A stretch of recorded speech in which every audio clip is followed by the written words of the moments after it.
Good afternoon. My name is Mary Beth Quist. I am the Senior Vice President of Bank Supervision with the Conference of State Bank Supervisors.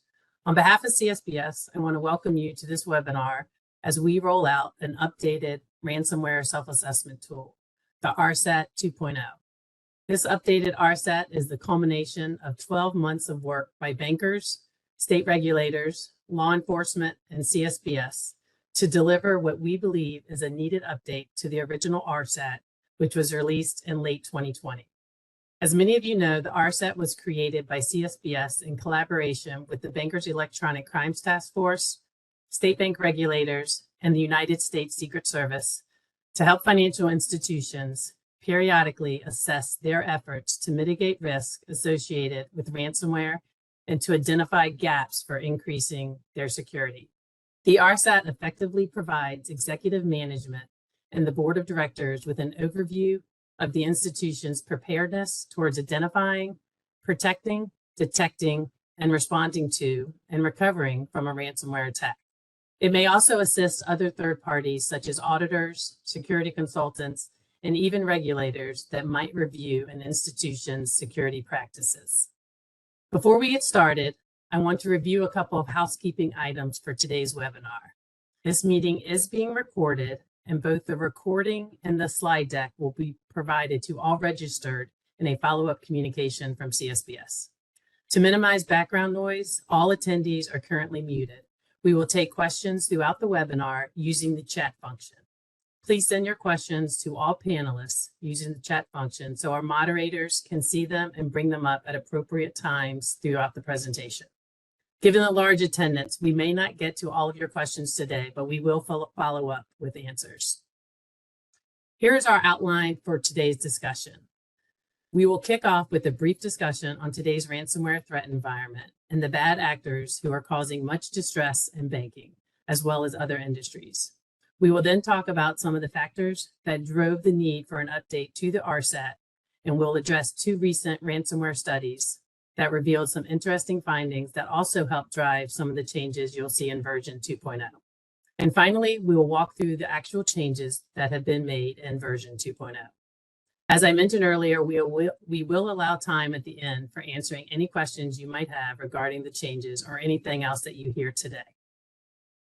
Before we begin, I'd like to take a moment to introduce the speakers joining me on today's call. We have Commissioner Charles Cooper of the Texas Department of Banking. Joining Commissioner Cooper and also representing the Texas Department of Banking is their Director of IT Security Examinations, Philip Hinkle.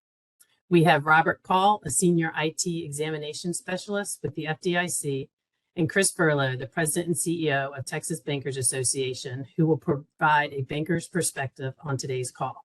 Finally, we have Brad Robinson, Senior Director of Cybersecurity Policy and Supervision here at CSBS. It is now my distinct privilege to introduce Commissioner Charles Cooper, who has been a champion and leader in ensuring our financial sector is as safe and secure as possible. Commissioner Cooper. Welcome, everyone. I appreciate the opportunity to speak to you about the release of the updates to the RSET. As all of you know, ransomware can be an event that threatens the very survival of an institution in just a few days. With ransomware, there is no warning at all, so you must be prepared in advance. Most ransomware is deployed to obtain money, the ransom, and a decryption key is to be provided. However, the bank cannot depend upon receiving this key. Or if the ransom payment is to stop the bad actor from releasing PII to the dark web, the bank cannot be assured that this will not happen. As the saying goes, there is no honor among thieves. Public confidence in community banking is a collective trust. Sometimes what happens to one bank can impact other banks. If there is a perception that community banks are not properly equipped to deal with cybersecurity issues, possibly due to an event or negative press, depositors could flee to the mega banks, leaving our local economies with limited banking services.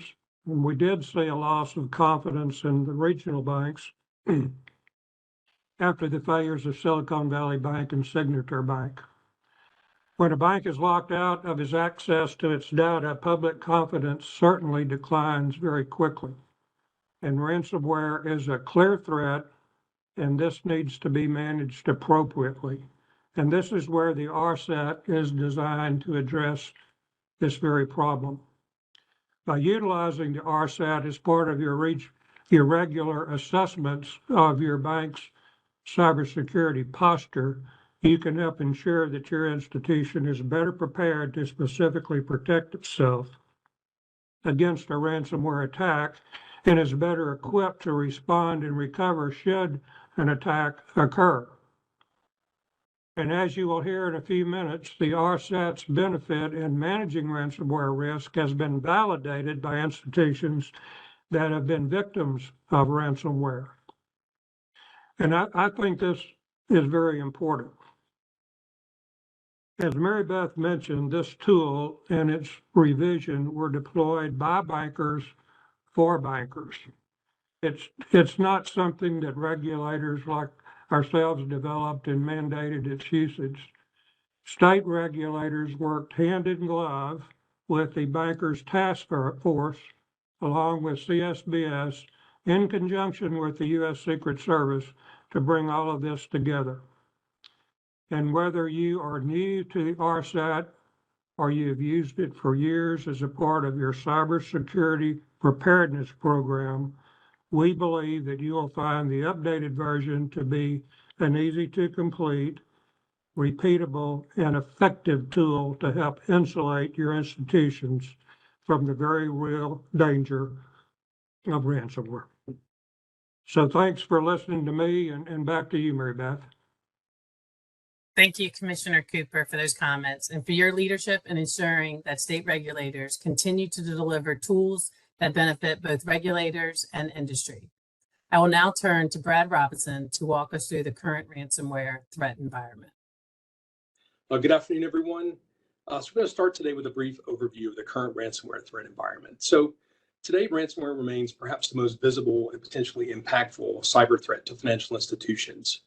According to the 2023 IBM Cost of a Data Breach report, ransomware and destructive attacks, with or without an accompanying ransom request that rendered systems inoperable, accounted for 24% and 25% of all malicious attacks, respectively, between March 2022 and March of 2023.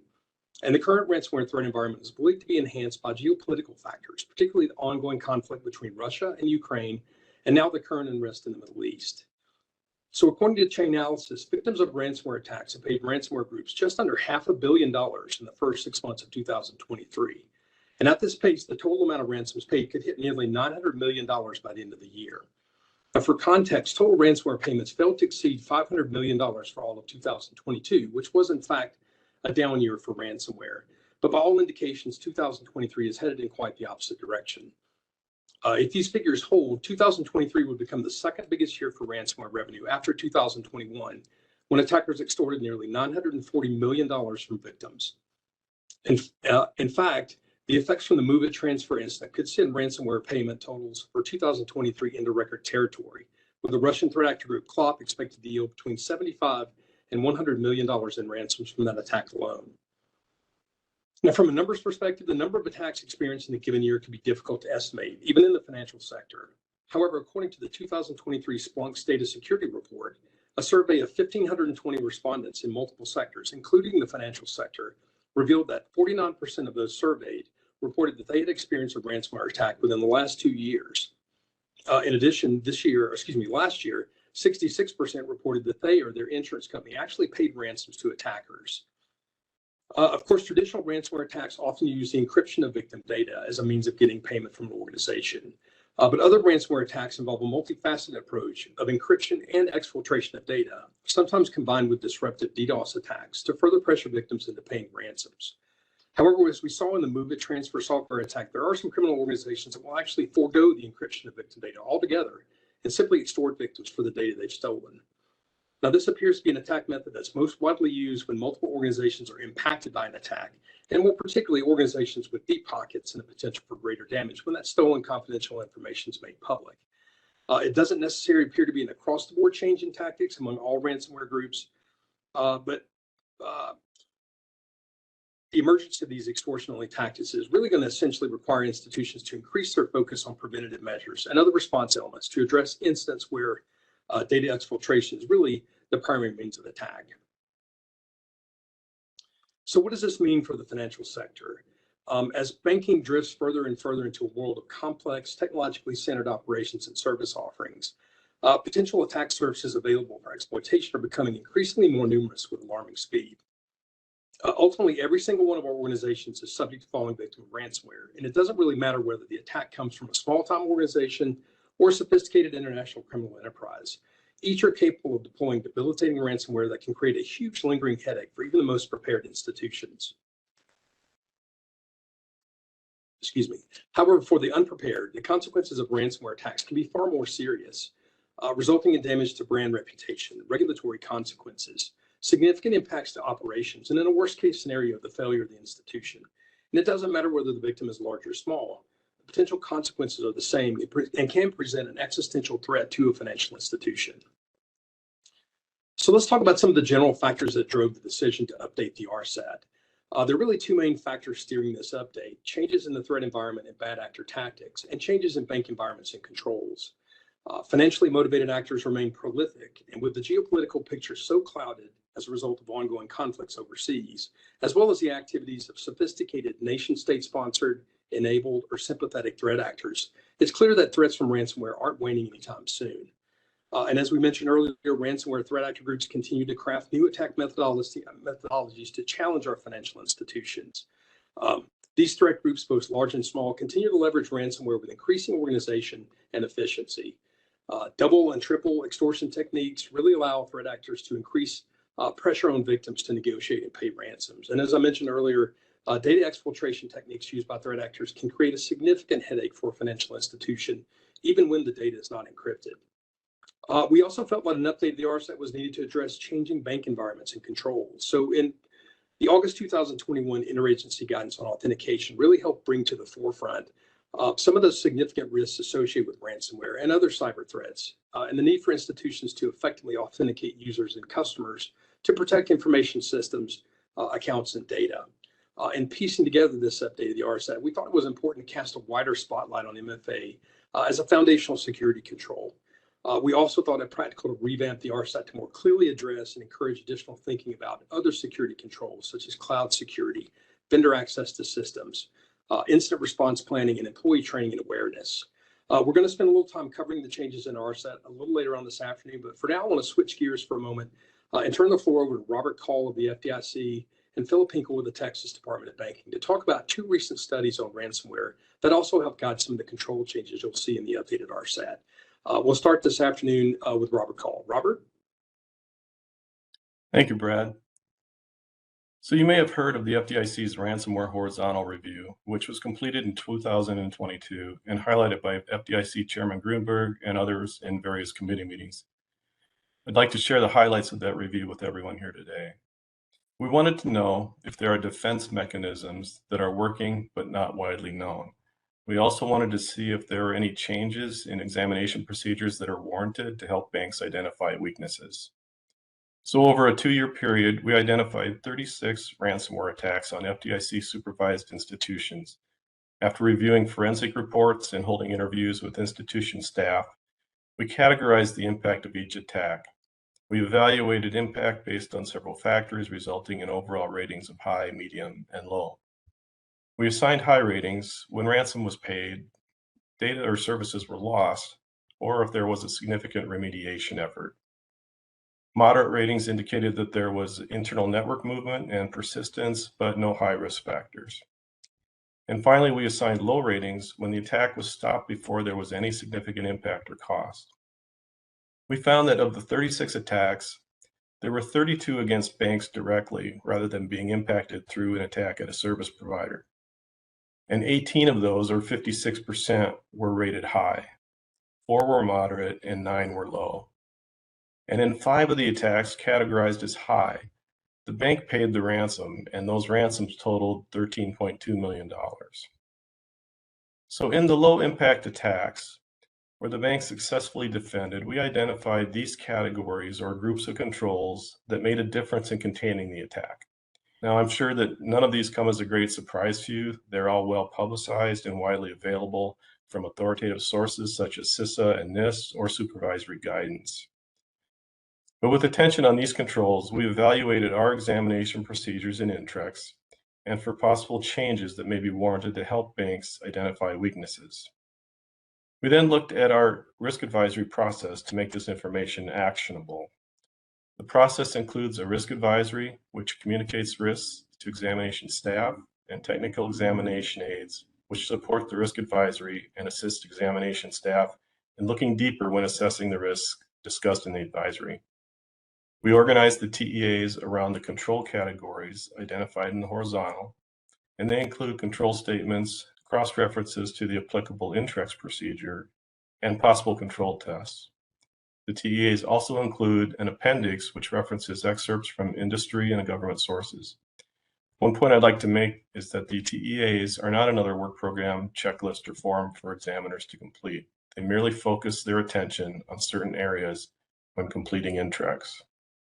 We field tested those aids at 11 banks in the fourth quarter of last year. The targeted banks represented all complexity levels and IT ratings of 1, 2, or 3. In those exams, we did not identify dramatic weaknesses, but there was one case where we made several recommendations for improvement. We refined the TEAs based on their use last year, and we are using them in 19 community bank exams this year, as well as all of our large bank exams. And we hope to incorporate further feedback from those as well. So now I'll turn the floor over to Philip Hinkle. Thanks, Robert.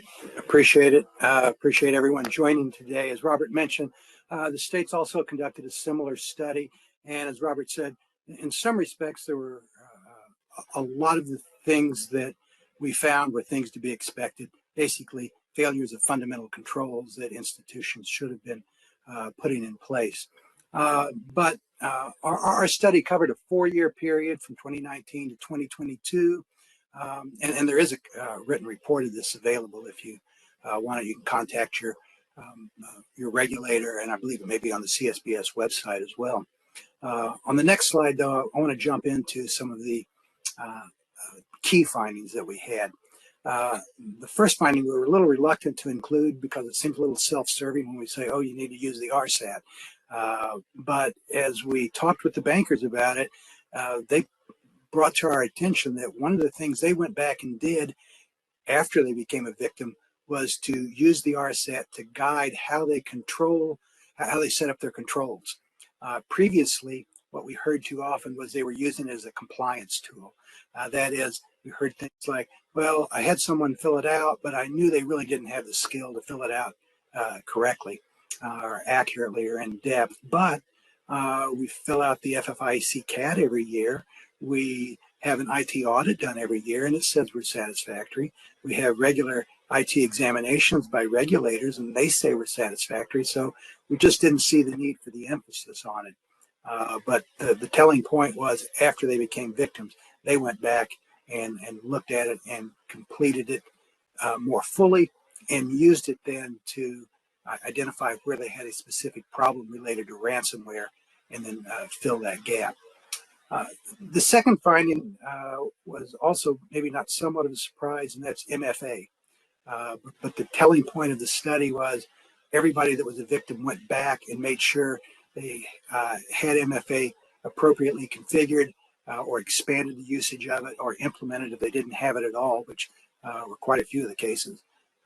So when you look at MFA, as Brad talked about, that's been expanded significantly in the RSET. And part of the reason for that is previously we simply asked, are you using MFA, yes or no? Well, that doesn't really grasp the full measure of what MFA involves. You really need to evaluate, where do I need to have it? I can't implement it every place simultaneously in the bank. It takes more than a week to implement it. It can take months. So let's identify the most critical areas. We'll probably have to have a rolling schedule on it, but to handle it like that, to identify where are we not using it that we need to have it right now. So I encourage you to go back and look at that. One of the surprises for us, though, really was this last item, and that was the use of hyperlocal social media. I didn't even know what it was, hadn't even heard of it. We had a number of banks, though, that pointed out that it kind of would thrive on sensationalism. And so what hyperlocal social media are platforms that are just in a local area. So it's not like Facebook or some of the others where you can post something and it's broadcast to your friends only from any location. This is just something that you access for a neighborhood, a small town, maybe one of your branches. There could be a different hyperlocal social media platform for another branch that you might have. The trick is you have to identify which ones these are in your different branch locations and make sure you have accounts so you can post something, because in a ransomware event, there's going to be concern by the public. And if there's a void of information, somebody will fill that void. And often it's someone that doesn't have the information that you have about the situation. The three big hyperlocal social media that you hear of are Nextdoor, Facebook Neighborhoods, and Citizen. So if you as a community bank are not familiar with those, look those up. Talk to some of your own staff, which is probably using some of those. Set up some accounts so you have the ability to get to that quickly if you need to. On the next slide, we're going to look at something a little bit different. So those were the three main findings. The other things that came to our attention, though, is the usage of cloud storage has expanded a great deal. In some cases, it's a service. For example, you may be using a third party for your mortgage origination of your customers who want to apply for a mortgage loan. That may all be cloud-based. Well, where is your data of your customers at this point? It's in the cloud someplace. Well, how is that controlled? So that's something to expand your evaluation on. The other thing was what Brad talked about was the double, triple extortion that's occurring, and then coupling that with DDoS attacks. You have to be prepared in your response plan for ransomware to address all of those approaches, because it may not just be strictly the theft of data or the lockup of data so that you cannot have access to it. And the third thing that caught our attention was there is still some payment of an extortion fee when a decryption key is not needed. You may already have the ability to restore from your backup, but you may have, I guess what we hear is the extortion fee was paid so that the criminal would agree to be quiet. Basically, you're encouraging the thieves to continue to steal from not just you again in the future, but also other banks as well. So it's not a good thing for the banking industry in general. So anyway, I'll turn this back to Brad, and thank you. So thank you, Philip. So let's go ahead and spend a few minutes talking about the changes that you're going to see in the RSET. So for starters, the overall look and format of the RSETs really hasn't changed. Still follows in this framework for addressing controls necessary to identify, protect, detect, respond to, and recover from a ransomware attack. And as a result of the changes that we made to the document, there are now 20 questions in version 2.0 as opposed to the 16 questions originally found in the original RSET. So turning to the updated RSET, as we mentioned earlier, there was a need to shine a more prominent light on multi-factor authentication as a ransomware control in version 2.0. The new question not only addresses whether MFA has been implemented within the institution, but also now includes a sub-question which addresses the use of stronger authentication-based or phishing-resistant authentication methods as opposed to weaker SMS or voice-based authentication. This wording in the sub-question was closely aligned with CISA's October 2022 guidance entitled Implementing Phishing-Resistant MFA. We also included more options to identify where and how MFA is applied by adding considerations for privileged access management, access to external applications hosting non-public information, vendor access to networks, internal service accounts, and customers accessing non-public information. Finally, another new sub-question was added, identifying areas where MFA implementation is not planned or where its application maybe has been deferred by the institution. Again, this entire multi-factor section was structured to really go beyond the question of do you have MFA to further encourage institutions to really look at the how, the where, and the why not with respect to its utilization. So continuing on, the update introduces a new question to ensure awareness of any data, including any cloud-based data that might be stored in locations outside of the U.S. Now, the genesis of this question is the fact that privacy regulations often vary significantly across different nations, which can present a lot of unintended issues for the unaware institution. And because financial institutions do utilize vendors having location all over the world for services like VPN, backup, and storage, it's important that institutions have that awareness of where their data is located and the regulations that it might be subject to in those various geographies. There's also a need to shine a brighter light on questions regarding employee awareness and training. In addition to identifying the various types of training offered to employees, a new sub-question was developed to more specifically address the frequency of training offered to employees. We also thought it was important to address the performance of phishing exercises on at least a quarterly cadence, as well as management's use of phishing exercise metrics to evaluate training effectiveness and inform additional employee training efforts. Finally, a new question was added to identify whether all employees are periodically provided information on emerging ransomware threats via methods such as branch emails and emails from security personnel. Ultimately, all three of these employee training additions were intended to encourage a little bit of deeper thinking on that importance of employee vigilance and awareness in serving as that first line of defense and helping keep ransomware threat actors out of bank systems. So we did a little wordsmithing on the RSET question to more clearly address the identification of systems or activities performed internally, outsourced to a third party, or a combination of the two.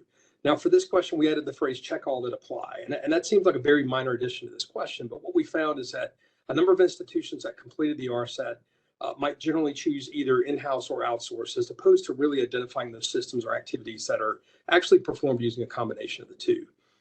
And to further enhance this question, we also added a checkbox for institutions to identify any of those same systems or activities that are based in the cloud environment.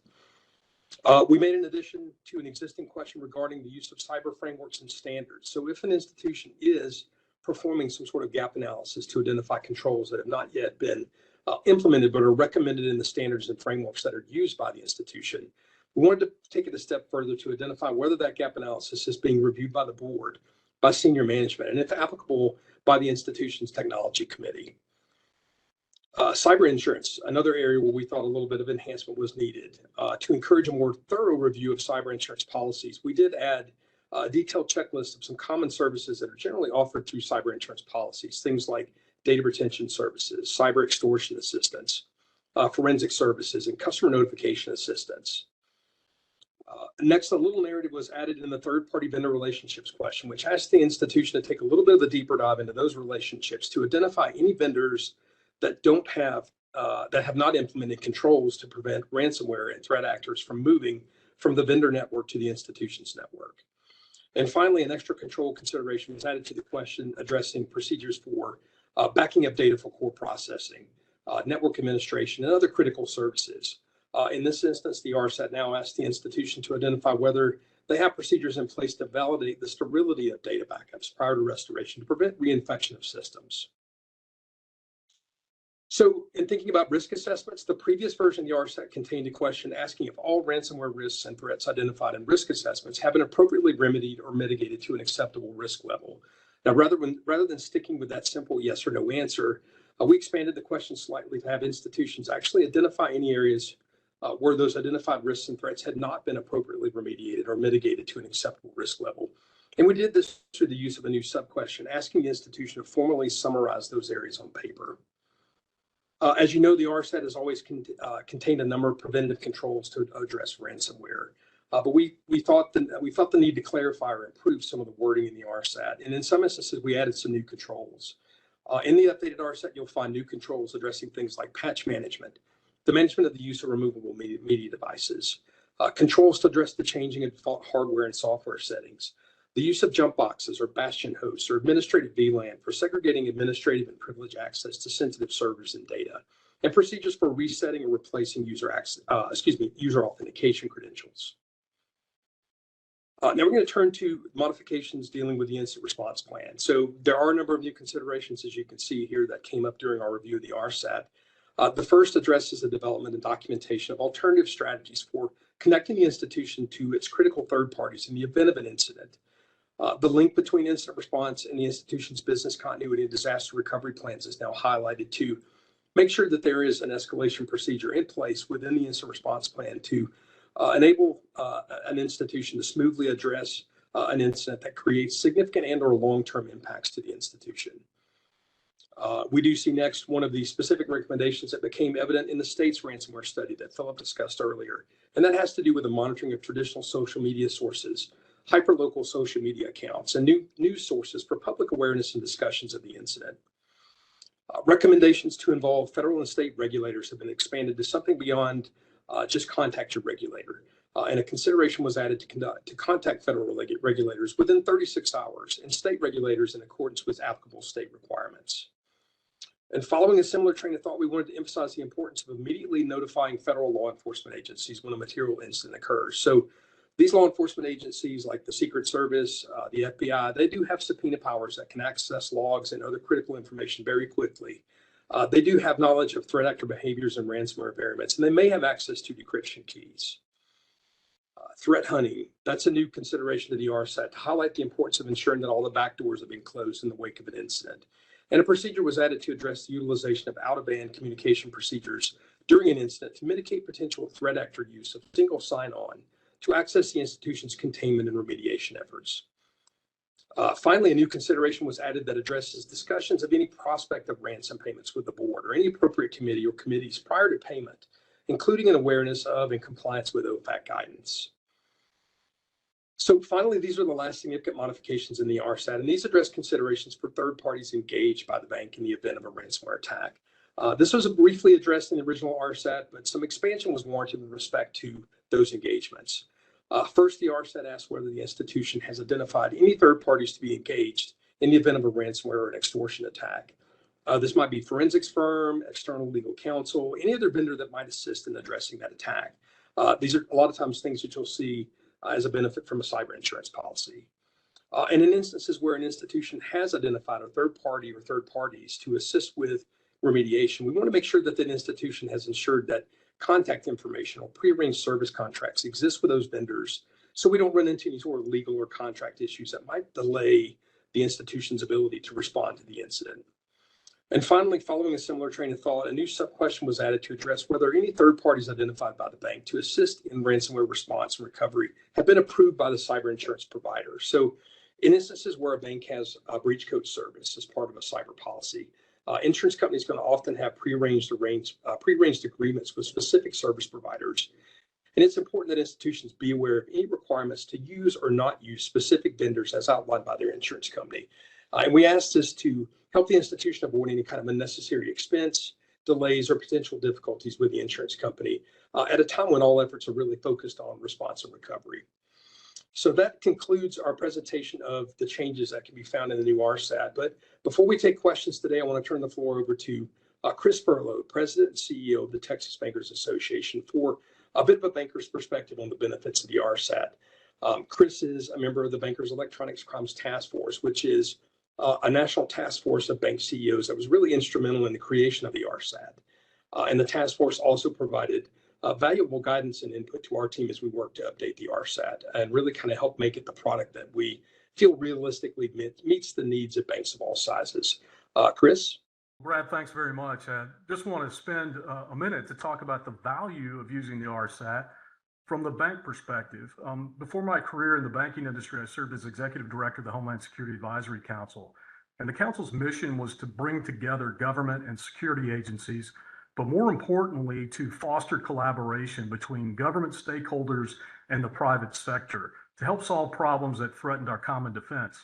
And if you watch the news today, you know that not enough public-private collaboration or partnership goes on today.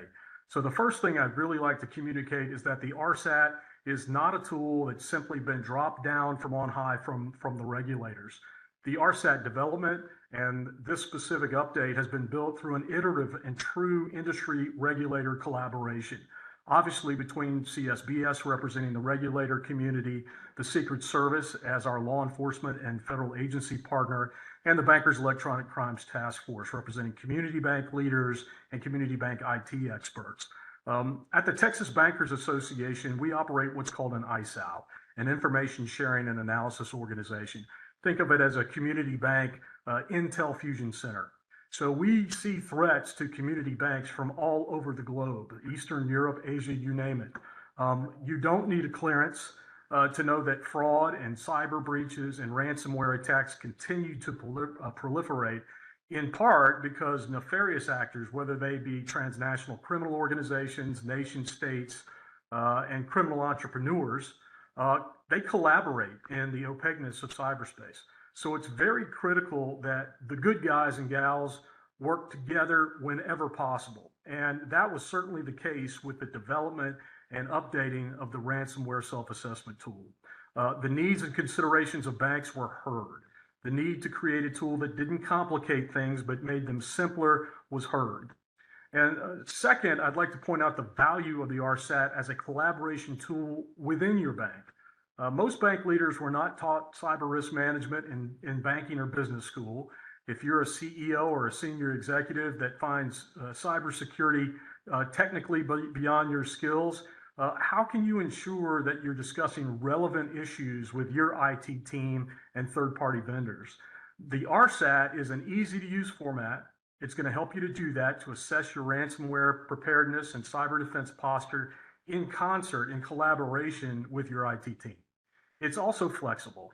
While the questions are in many cases in checklist form, the answers are very specific to your bank.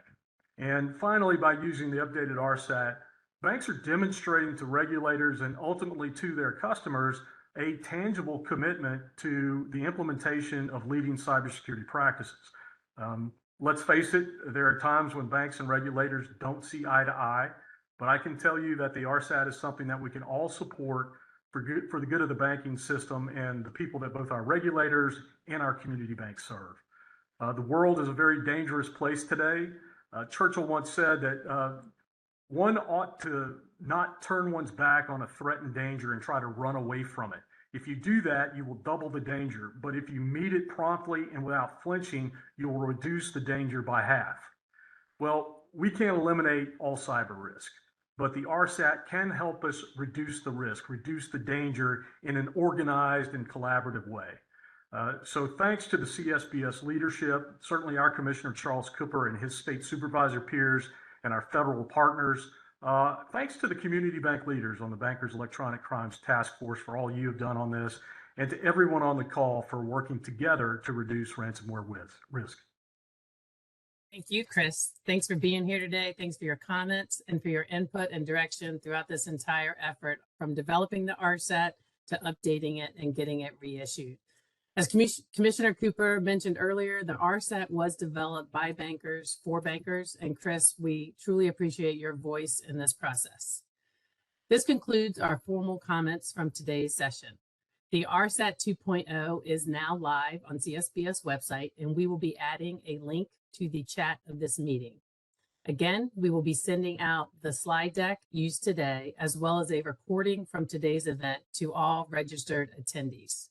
We will now answer some of the many questions that came through today's chat concerning the RSET 2.0. I'm going to turn it over to Joey Samowitz to join us on stage to walk through some of the questions. And I will ask all the speakers to join me back on stage for the questions. Thank you, Mary Beth. I'm Joey Samowitz. So we do have several questions in the chat. I'm going to go ahead and start with one for Brad.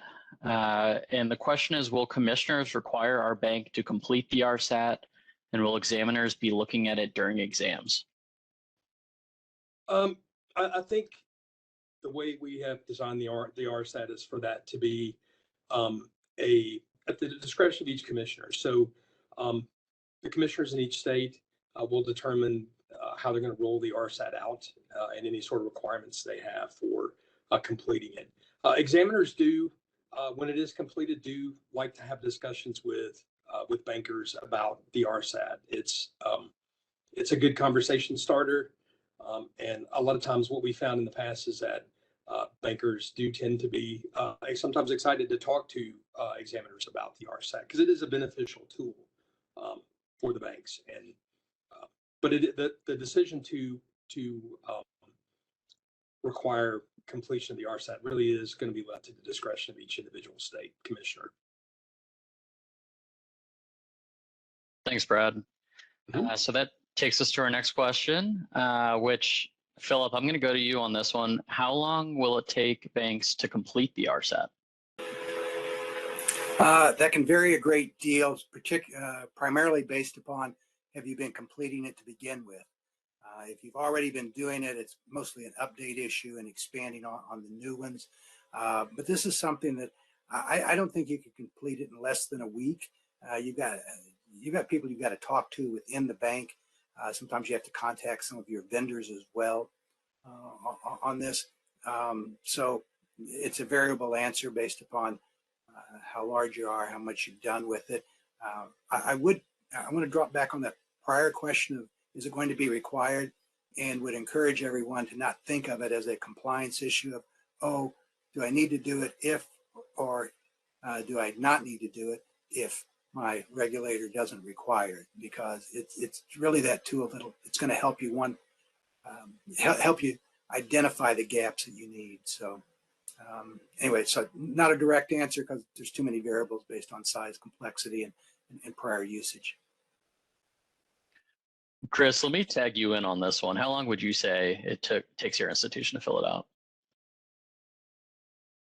Well, I'm going to use an old Coast Guard saying, if you talk to a captain of port, he said, if you've seen a port, you've seen a port. And so kind of following up on what Philip had said, you can take two institutions that from an asset size standpoint or from a geographic location standpoint are very similar. But their legacy systems that they may be utilizing, the nature of the policies and processes that they have into place, all of those things may vary. And so a level of maturity of the bank that's utilizing the RSET tool could impact the length of time, very much as Philip said. If you've already used it, then a lot of this, you will be water under the bridge, and you're just making sure you've got the updates as they have come along. But if you're starting from scratch, look at this as an opportunity to identify where you may have gaps. You would much rather identify them yourself rather than have the regulators come in after you to do that. So I wouldn't worry about so much about time other than getting to use the RSAT just as quickly as possible and being thorough about it. Thanks, Chris. So we've got a few questions that are coming in that I think are forward-looking, and maybe these are topics that we'll have to look at in the future. But there's one that's asking about how AI's use and then also the use of deepfakes factor into the use of the RSAT, or how we're planning maybe in the future. And Philip, I feel like that's a little up your alley. The AI and deepfakes are emerging technology. It's much like the RSAT in that ransomware is something very new. So the RSAT is something that was designed to address an emerging threat. We don't have anything really to address AI at this point or deepfakes. We have seen cases, and I've heard of these, where someone within the bank has received a voice message from the CEO telling them that they're going to send them an email and they need to execute the wire instructions that are in there because it's important. Well, then you find out later, the bank did, that the voice message left by the CEO was not the CEO, it was the deep fake. So we don't have anything as regulators really addressing strongly AI and deep fakes at this time, and it's just something the whole industry has to kind of be forward looking and realize, hey, this is coming, we need to start getting ready for it and doing what we can. Thanks, Philip. Mary Beth, I have a question that should go to you. And does the CSBS plan to update the non-bank RSAT? Yes, we will. After we get today's event done and accomplished and the bank RSAT out the door, we are going to take a look at the non-bank version and hope to get that out in Q1 or Q2 of 2024. Good question. Philip, I want to go back to the study that you covered. There were a few questions that came up about that, and specifically about multi-factor authentication. And there's a question on whether the MFA circumvention was mostly through MFA fatigue, social engineering, or other MFA bypass attacks, and was that observed at an alarming frequency? I wouldn't say it was an alarming frequency. Actually, what we found was there wasn't a clear indication of one type of problem. It was a little bit of everything. So you can't just put your finger and say, oh, this will fix it if I address this. There were all of those factors. There was fatigue that was coming in. So nothing conclusive about the type. I think another thing that the audience picked up on in your presentation was that hyperlocal piece. And so 2 questions on that. I think people wanted to repeat what those potential hyperlocal sources are, and then if there's any tools that they can use to actually monitor those. I'm not aware of any tools. The 3 that we've heard of are Nextdoor, another one called Facebook Neighborhoods, and then Citizens. Citizens tends to be structured more around crime issues. The others tend to be general discussion, and that's where the I'll call it the hyper sensationalism also tended to occur the most.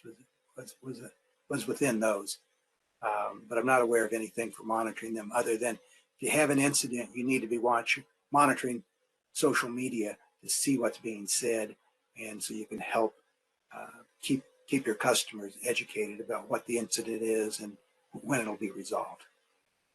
Philip, can I add something to that? I think with traditional social media like Facebook, Instagram, some of those posts kind of rely on followers, and depending on how many followers and how many people see the original post and get threaded out in these hyper local social media type accounts, it's just kind of a melange of people that sort of sign up one time. They may never check it, but they get alerts on their phone.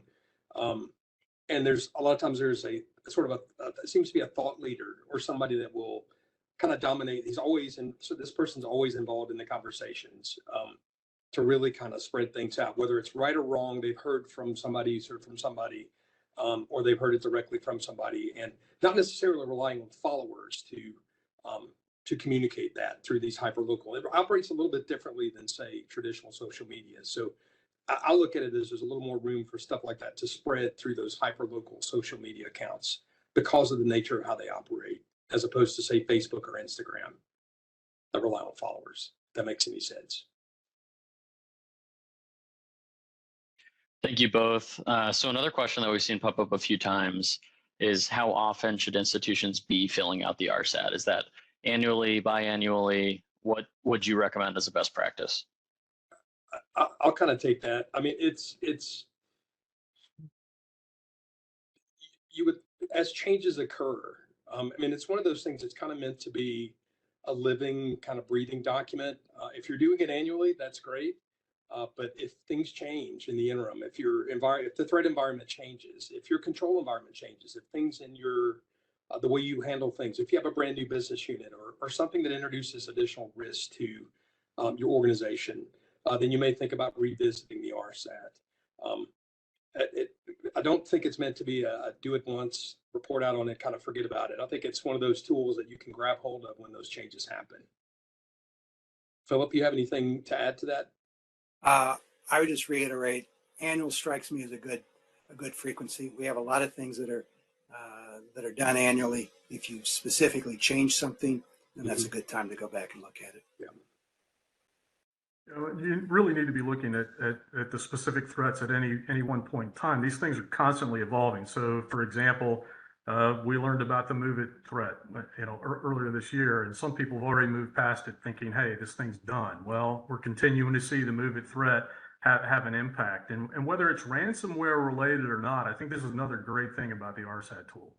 It helps you to be prepared more broadly regarding your cybersecurity posture, not just for ransomware, with some of the obviously the steps and checks that you're doing. So in terms of the threats, and they're evolving, this annual review, as Philip is suggesting, is going to help you understand what the threats are currently, and as they evolve, you can update them and also continue to track threats that even you may have thought had passed but have not.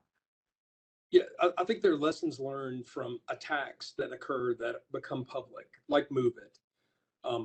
Those are things that, it doesn't have to necessarily happen to you for you to take a closer look and say, okay, what kind of came out of this incident for industry as a whole, whether it happened to us or not, and take those lessons learned and say, okay, is there a best practice that evolved out of an incident that happened? And whether that best practice can be incorporated into something our institution is doing.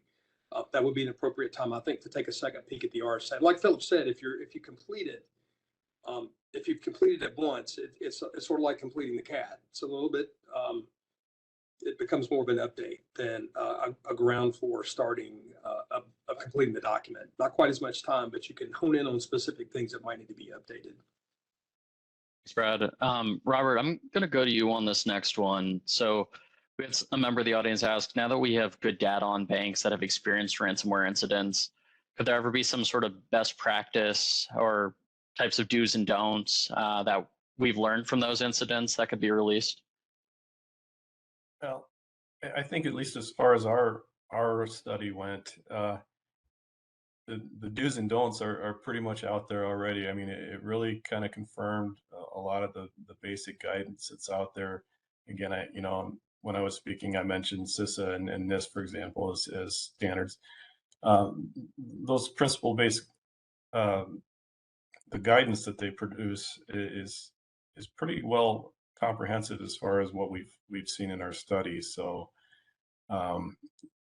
to be very specific with do's and don'ts on particular items, we don't get into that. We try to keep it at a higher level as a principles-based guidance that we put out. And so I don't think we have anything very specific like that. Thanks, Robert. Chris, I'm going to go back to you on this next one. So we've had a question about the frequency of requiring MFA prompts. And this individual mentioned hearing of some institutions limiting every 4 hours for network logins. Is that something that you could speak to? Again, I think this might be something that's very specific to the institution. I think the important thing that we've learned through this process of updating the RSAT, frankly, that not enough folks have been using MFA to begin with. And I think that's the process. It's all about assessment, right? And it's assessing where you are. And it requires a partnership between the leadership team, also a partnership with your third-party vendors and your service providers in coming to the best conclusion on frequency and the like.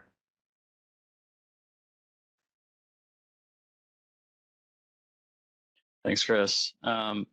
Commissioner Cooper, how do you feel like the threat landscape, as far as cyber goes, has maybe changed coming out of the recent banking issues from the spring?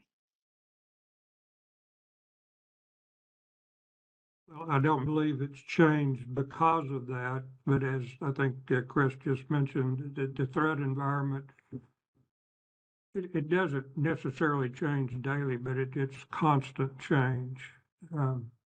As we always, the bad guys are learning more, and they share information readily among themselves.